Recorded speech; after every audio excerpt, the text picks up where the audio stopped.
Central America के घने जंगलों में एक सिविलाइजेशन फलती फूलती थी, माया। उन्होंने शानदार शहर बनाए। वे एस्ट्रोनॉमी, मैथमेटिक्स और आर्ट के मास्टर थे। उनकी कहानी इनोवेशन, रेजिलियंस और रहस्य की कहानी है। माया सिविलाइजेशन का उदय लगभग 2000 बीसी में हुआ। वे 2000 साल से ज्यादा समय तक फलते फूलते रहे।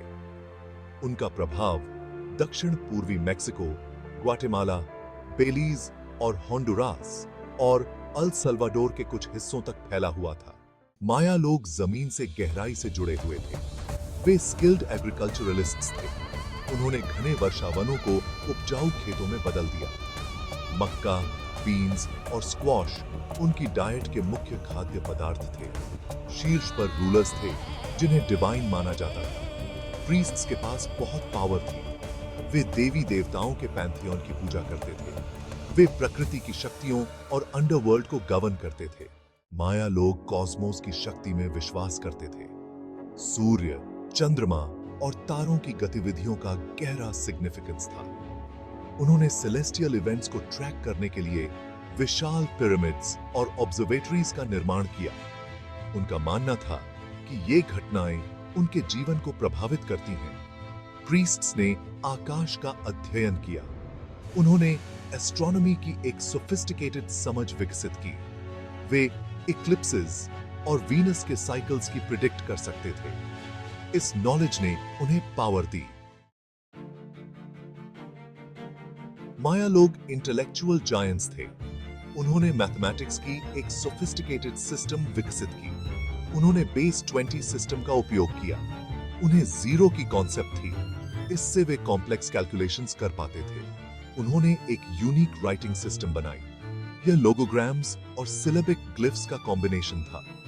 स्क्राइब्स ने इन ग्लिफ्स को पत्थर के मॉन्यूमेंट्स, पॉटरी और कोडिसेस नामक बाक पेपर बुक्स में उकेरा। इन ग्रंथों ने उनके हिस्ट्री, मिथोलॉजी और वैज्ञानिक नॉलेज को रिकॉर्ड किया। नॉलेज के लिए माया की प्यास अतृप्त थी। उन्होंने एस्ट्रोनॉमी, मैथमेटिक्स और आर्ट में ग्राउंड ब्रेकिंग प्रगति की। उनकी लेगेसी आज भी ऑ और वंडर को इंस्पायर करती है। Section 5, the Maya calendar, a window into eternity. Maya calendar उनकी इंजेन्युइटी का प्रमाण है। यह एक कॉम्प्लेक्स सिस्टम है जो समय के विभिन्न साइकिल्स को आपस में जोड़ता है। लॉन्ग काउंट कैलेंडर ने एक मिथिकल स्टार्टिंग पॉइंट से समय को मापा।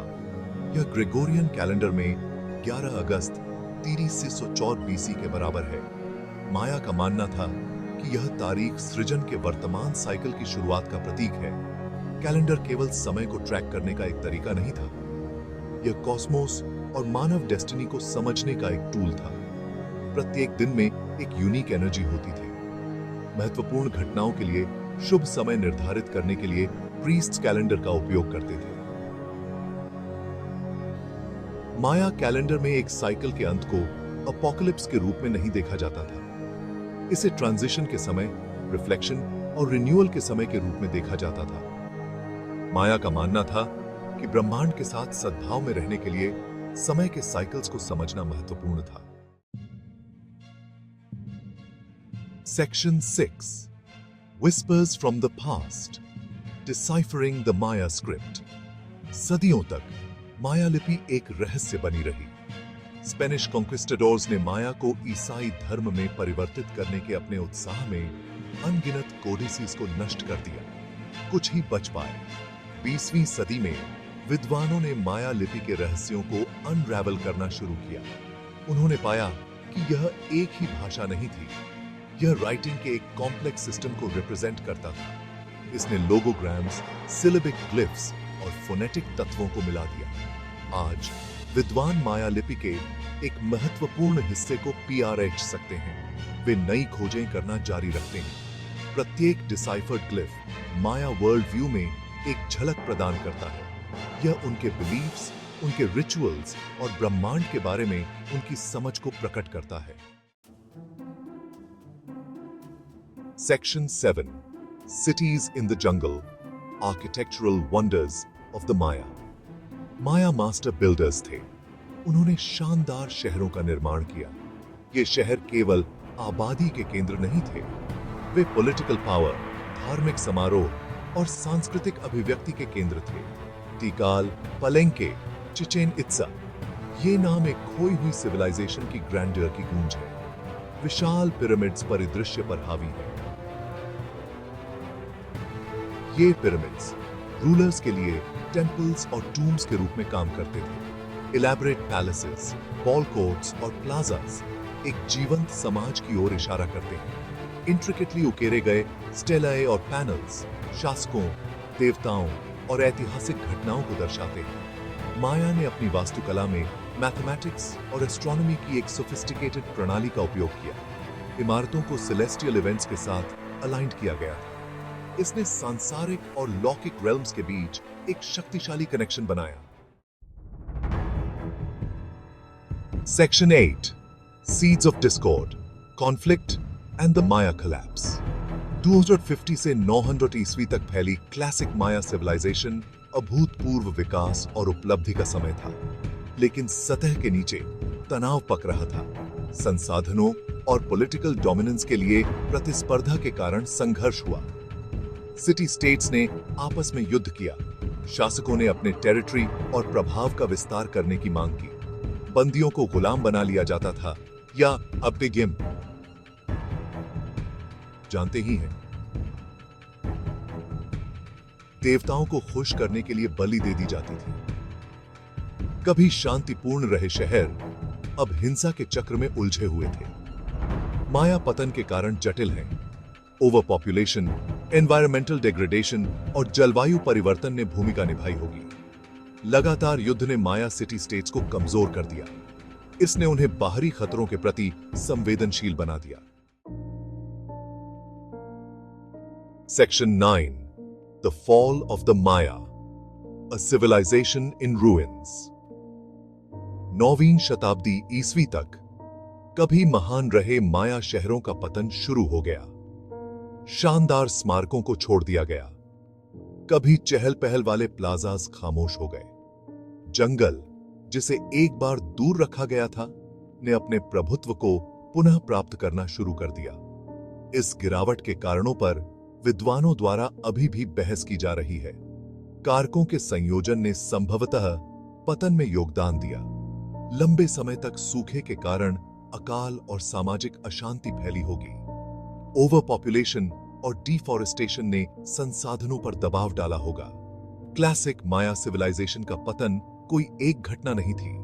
यह एक ग्रेजुअल प्रक्रिया थी जो सदियों से चली आ रही थी। 16वीं शताब्दी में जब तक स्पेनिश पहुंचे, माया दुनिया अपने पूर्व गौरव की छाया मात्र थी।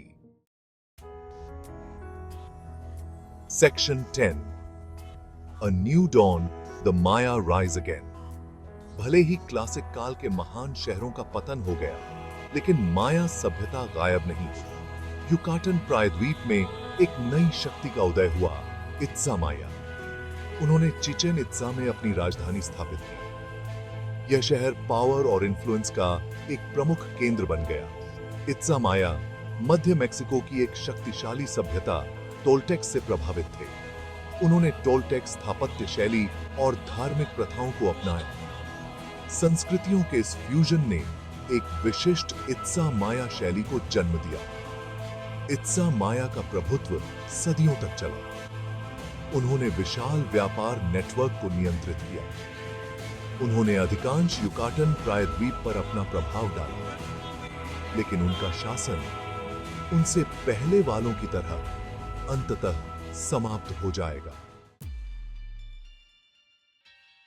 Section 11 the Spanish conquest, shadows over the Maya world.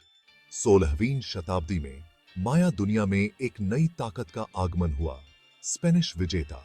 सोने की प्यास और ईसाई धर्म वोगुआंग मेरू की इच्छा से प्रेरित होकर स्पेनिश माया से भिड़ गए। स्पेनिश के पास बेहतर हथियार थे और एक क्रूरता थी जिसने माया को झकझोर कर रख दिया। भयंकर प्रतिरोध के बावजूद माया धीरे धीरे वश में हो गए। उनके शहरों पर विजय प्राप्त की गई। उनके मंदिरों को अपवित्र किया गया। उनके लोगों को ईसाई धर्म अपनाने के लिए मजबूर किया गया। स्पेनिश विजय का माया पर विनाशकारी प्रभाव पड़ा। बीमारी, युद्ध और दासता ने आबादी को कम कर दिया।